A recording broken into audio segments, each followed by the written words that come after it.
Je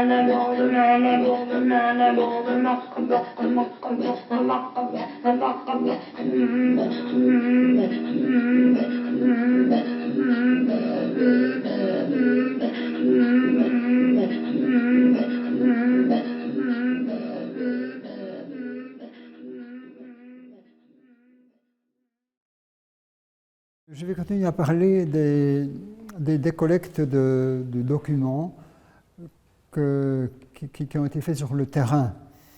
C'est un peu ce qu'on peut appeler de la littérature grise.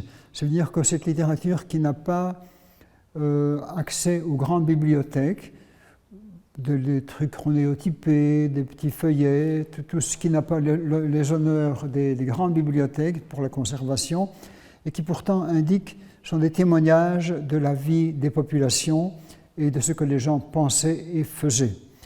Toute cette littérature grise, éphémère, des feuillets, des petites brochures, tout ça risque de se perdre parce que les grandes bibliothèques n'en ont pas vraiment le soin, le souci. Et du côté du monde catholique qui a été fort vivant dans nos régions, qui a influencé pas mal de comportements, d'associations syndicales, politiques, sportives, associations de jeunes, toutes ces choses qui ont marqué vraiment la population dans ce qu'elle faisait, dans ce qu'elle pensait. Toutes ces choses risquent de se perdre définitivement. Et alors, nous avons créé ici à Louvain, il y a une trentaine d'années, l'ARCA, l'acronyme de Archives du monde catholique. Quand on dit monde, ce n'est pas le monde en tant qu'univers, mais c'est le monde en tant que monde mental, en tant qu'univers mental dans nos régions, en Wallonie et à Bruxelles. Nous avions comme exemple ce qui s'est fait à Nimègue, le Catholic Documentation Centrum de Nimègue, ce qui s'est fait à Leuven avec le CADOC, Catholic Documentation, précisément pour récolter tous ces témoignages de la vie des associations sociales, religieuses, politiques, caritatives de jeunes dans la région de Wallonie et à Bruxelles, donc dans le monde francophone principalement. Et alors, nous avions lancé ça ici à l'université, ici, avec Guy Zélis, Françoise Rosard, et nous l'avions actuellement celui de Courtois qui est le président, et nous avions voulu réunir toutes ces choses pour éviter qu'elles se perdent. Et alors, ce qui est toujours vivant actuellement, l'ARCA, donc actuellement, l'université a donné des locaux et l'ARCA continue à produire des choses. Elle produit bien sûr quelques bouquins, mais surtout, elle veille à la conservation de toutes ces choses. Et alors, pour stimuler un peu la recherche, avec Guy Zélis, j'avais publié un guide du chercheur, donc sur je ne sais plus comment ça s'intitulait. Pour une histoire du monde catholique. Pour une histoire du monde catholique. Je dirais en essayant de mettre en valeur tout ce que l'ARCA peut apporter à la conservation de tous ces témoignages. Donc l'ARCA continue actuellement à vivre et c'est Luc Courtois qui en est le président actuel. Et alors ce guide du chercheur qui est assez gros, en effet c'est un gros volume, parce qu'il envisage un petit peu tout le monde associatif, le cinéma, les salles catholiques, un petit peu les mouvements de jeunesse, les syndicats catholiques, etc. Tout cela peut avoir ses archives déposées à l'ARCA s'il le souhaite. Et en profitant notamment du fait que beaucoup de maisons religieuses ferment pour pouvoir prendre en charge leurs archives pour ne pas qu'elles se perdent. Alors qu'est-ce qu'on y fait? On les classe, on les répertorie et on sait que les générations futures auront l'occasion de venir chercher de quoi étayer leurs affirmations et leurs études. Donc ça, c'est l'ARCA. Mais on souffre évidemment d'un manque de moyens. On utilise beaucoup le bénévolat. Et alors, voilà, donc, mais j'ai été moi-même président d'ARCA pendant quelques années, notamment à la Fondation. Mais je sais par expérience que ce n'est pas facile de trouver ni des moyens, on compte beaucoup sur la bonne volonté des gens, et aussi la publicité que l'on fait, parce qu'on pensera à aller donner ces archives dans la mesure où on connaît l'ARCA. Si on ne le connaît pas, ben on ne dira pas. Donc il faut qu'on publie un peu aussi pour se faire connaître, et on a publié quelques affaires, quelques bouquins, notamment ce guide du chercheur. Et puis il y avait Pic-en-Rue. Pic-en-Rue, c'est un peu un de mes nombreux coups de cœur. Pic-en-Rue, c'est un musée d'ethnologie et de folklore à Bastogne, qui a été lancé dans les années 80. C'est dans les locaux, dans un petit couvent qui était adossé au séminaire où j'ai fait mes études de secondaire. C'était des religieuses qui avaient un petit couvent ancien adossé au séminaire et qui géraient la maintenance du séminaire pour la cuisine, comme on voyait beaucoup à l'époque dans les trucs religieux. Il y avait, bien sûr, il y avait les messieurs qui avaient leur pain cuit et les dames qui venaient laver, qui préparaient la nourriture, etc. C'était un peu la répartition des tâches à l'époque. Et voilà, donc il y avait quelques religieuses qui étaient adossées, dont le couvent était adossé au séminaire, qui s'occupaient de la maintenance du séminaire. Lorsque c'était des sœurs d'une congrégation d'origine allemande, lorsque, avec l'évolution des choses, les sœurs ont fait connaître qu'elles voulaient repartir en Allemagne, clôturer leur maison de Bastogne, les locaux étaient non pas à vendre, parce qu'ils appartenaient au diocèse de Namur, mais il fallait trouver une affectation. Et un de mes amis qui était professeur justement à Bastogne, a voulu lancer, comme c'était un beau petit couvent qui était ancien, a voulu lancer un musée où l'on garderait toutes les traces de la vie populaire, religieuse notamment, mais pas uniquement. Au fond, en gros, un musée d'ethnologie et de folklore de la région de l'Ardenne et de la province de Luxembourg. Donc, et alors, il a lancé son projet. Et au départ, je n'étais pas partie prenante, parce que je savais que ça existait, mais je n'étais pas partie prenante. Et c'est en 89 que cet ami m'a contacté pour faire un bouquin avec lui, enfin une exposition avec lui sur les rites de la mort. Parce que chaque année, il changeait de thème, il faisait une exposition, une grande exposition dans les locaux, sur un thème particulier.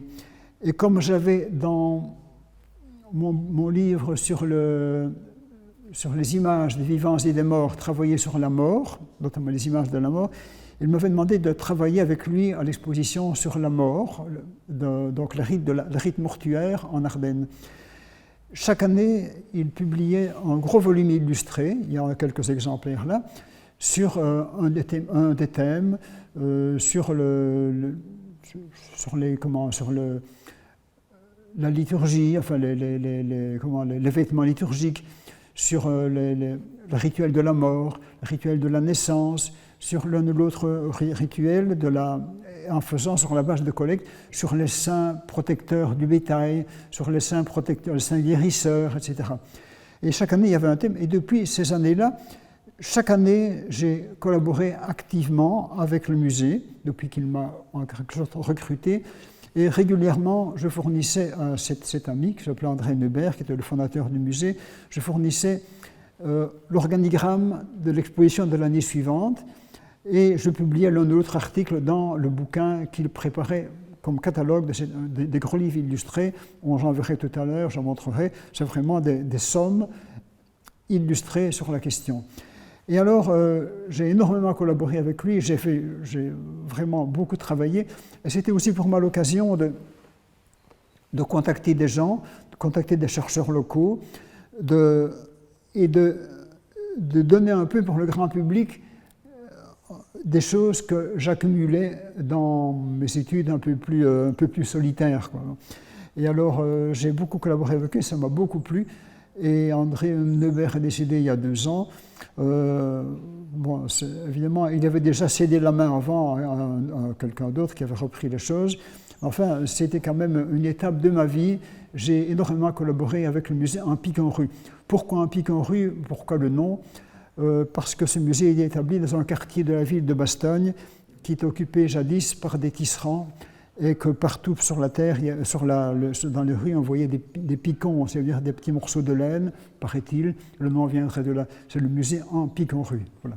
C'est donc, ça a été l'occasion pour moi de m'intégrer dans des recherches locales qui m'ont beaucoup plu. Et c'était vraiment de l'ethnologie sur le terrain.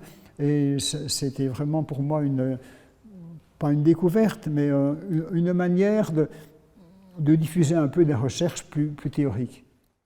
Je reviens à Pic-en-Rue. C'est notamment à Pic-en-Rue que j'avais collaboré à plusieurs ouvrages sur l'habit, quand l'habit faisait le moine. C'est-à-dire, on avait travaillé sur les costumes, non seulement les costumes liturgiques, mais les costumes, parce qu'à l'époque, il faut dire que quand on allait à Bastogne, où j'ai vécu, dans les années 60, on voyait des soutanes partout. Hein. On voyait il y avait un couvent de sœurs, de religieuses qui avaient une grande école, on les voyait dans les rues.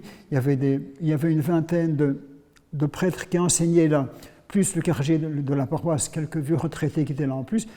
On en voyait partout, à tous les coins de rue, quoi. C'était vraiment un monde au point que quelqu'un disait que Bastogne c'était la Mecque des Ardennes, quoi. Parce qu'on voyait, c'était vraiment un monde très, très religieux.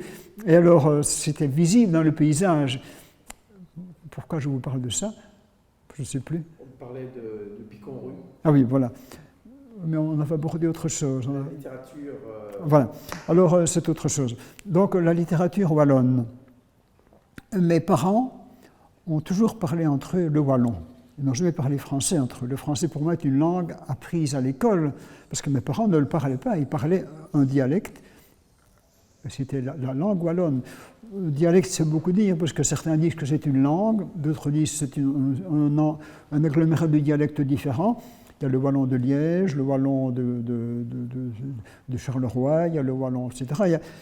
Ce n'est pas unifié. Donc ce sont des dialectes qui forment une langue, mais qui n'a jamais eu la chance d'être codifiée dans des écrits et de devenir une langue.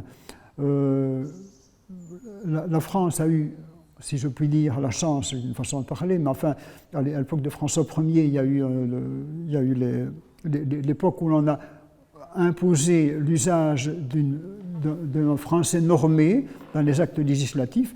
Chez nous, comme ici, on a dépendu de l'Espagne, de l'Autriche, il n'y a jamais eu vraiment d'unification de la langue wallonne.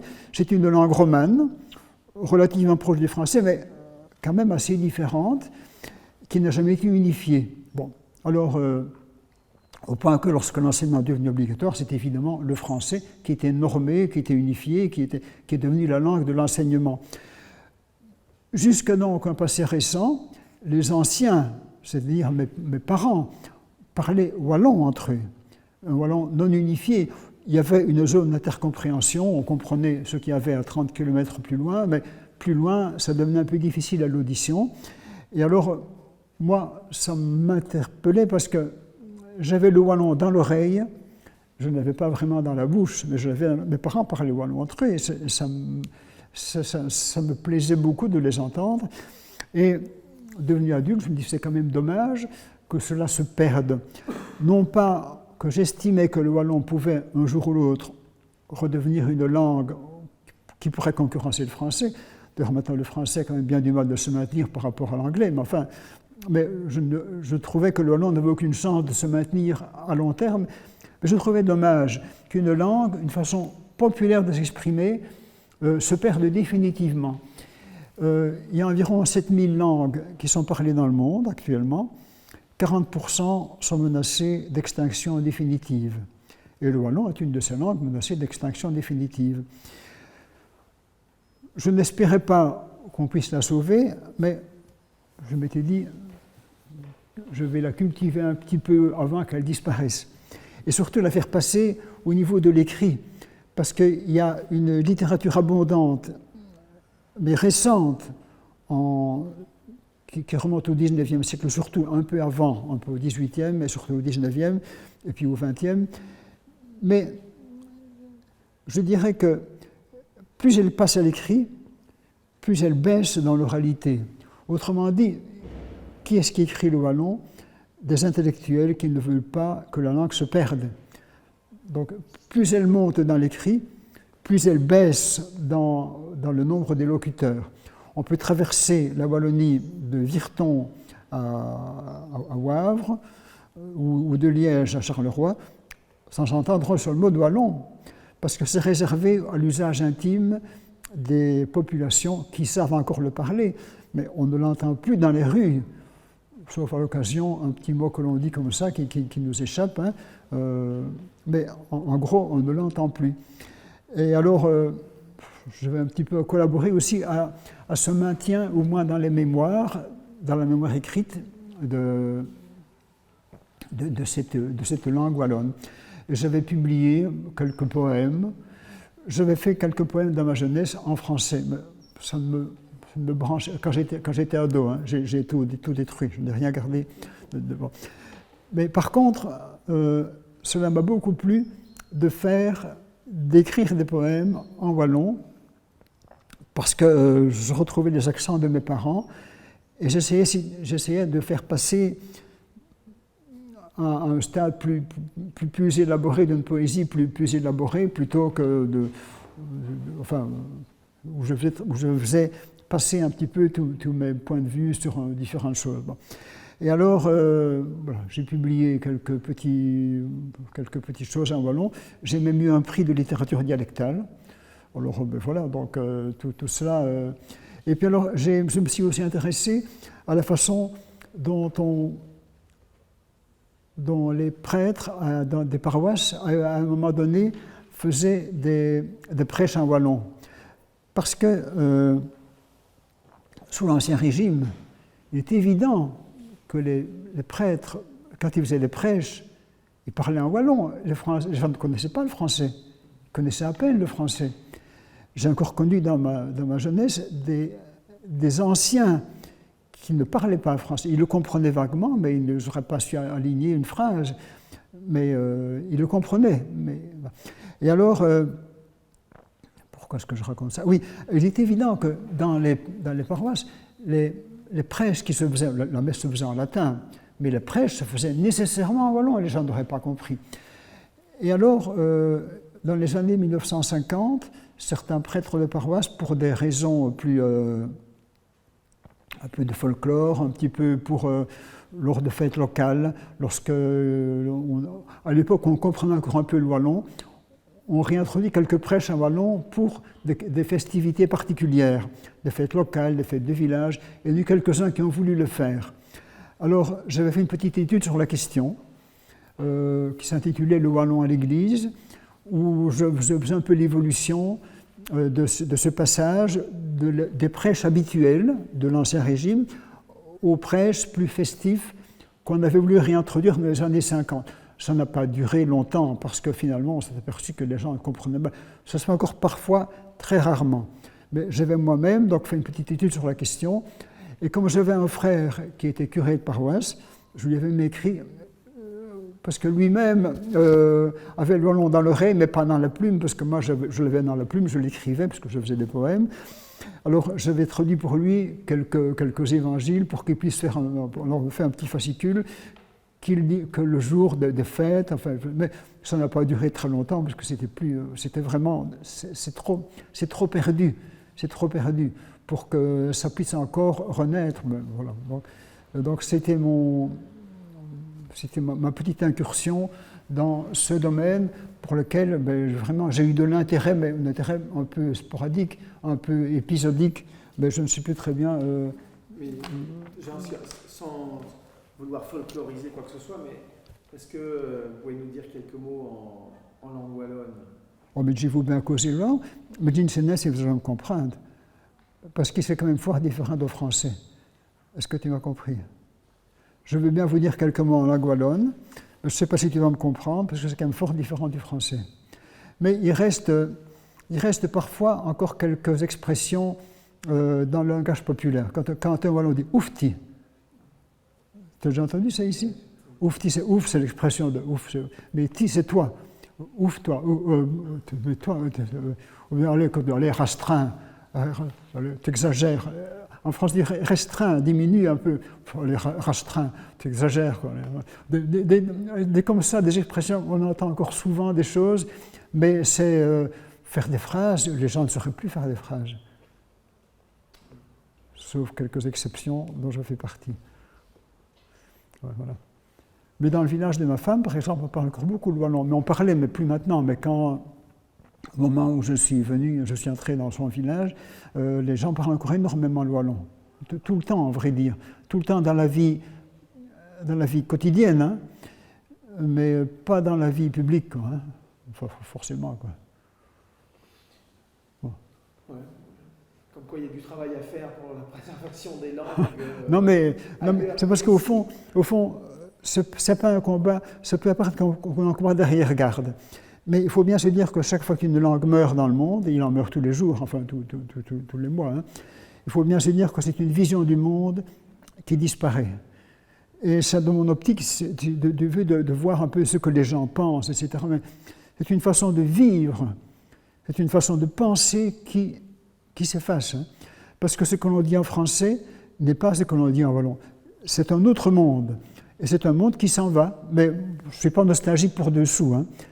Même si je suis historien, je ne prétends pas que le bon vieux temps était bon, il était vieux, mais pas nécessairement bon.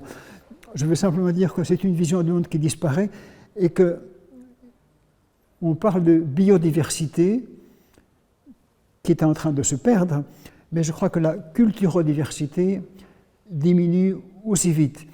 Alors, je sais bien qu'on ne va pas, dans l'avenir, maintenir 7000 langues, je le sais bien, mais de même qu'il y a des espèces d'oiseaux qui disparaissent, des espèces de poissons qui disparaissent, il y a des cultures qui sombrent définitivement.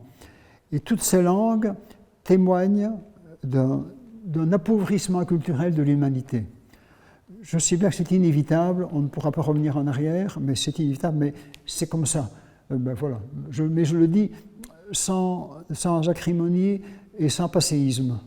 Parce qu'on ne reviendra pas en arrière, quoi. On ne refera pas revivre la langue des Fuégiens, qui n'en a plus que 15 personnes qui le parlent, je sais bien, mais c'est un appauvrissement culturel. Une façon de dire les choses, une façon de voir le monde qui s'en va.